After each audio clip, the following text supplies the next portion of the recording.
I'm Hannah Byrne. And I'm Will Dove, and these are the top stories for today, Wednesday, June 25th. In today's news, NATO commits all member nations to 5% of GDP in military spending, along with substantial Canadian financial support for Ukraine. The Ontario Ministry of Transportation resorts to juvenile tactics to shut down freedom of speech. And a new study finds a strong link between excessive screen time and suicide risk in adolescents.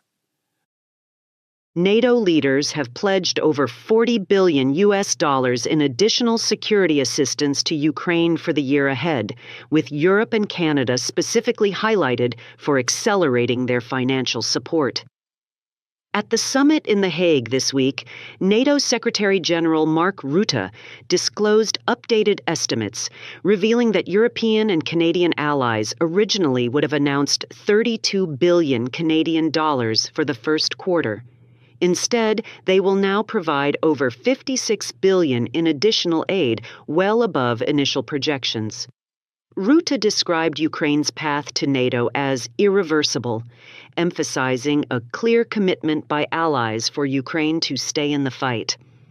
Also at the summit, NATO members agreed to ramp up their defense spending to 5% of each member's economic output by 2035, a move strongly championed by U.S. President Donald Trump. Trump called the 5% target a big win for Europe and Western civilization.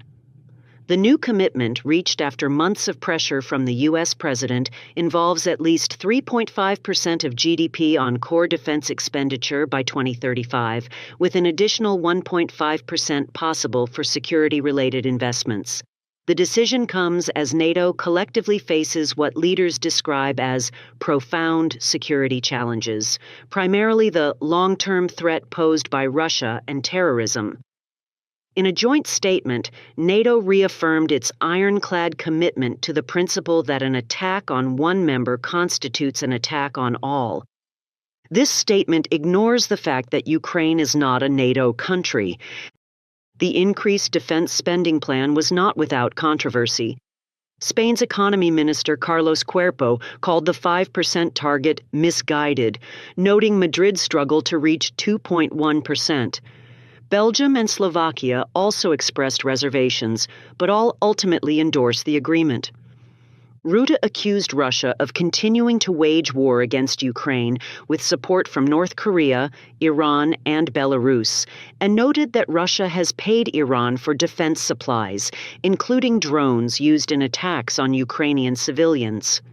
Meanwhile, Trump referenced his diplomatic efforts in the Iran-Israel conflict, describing both countries as kids in a schoolyard, and stressed the need for international partners to help us on Russia, not Iran.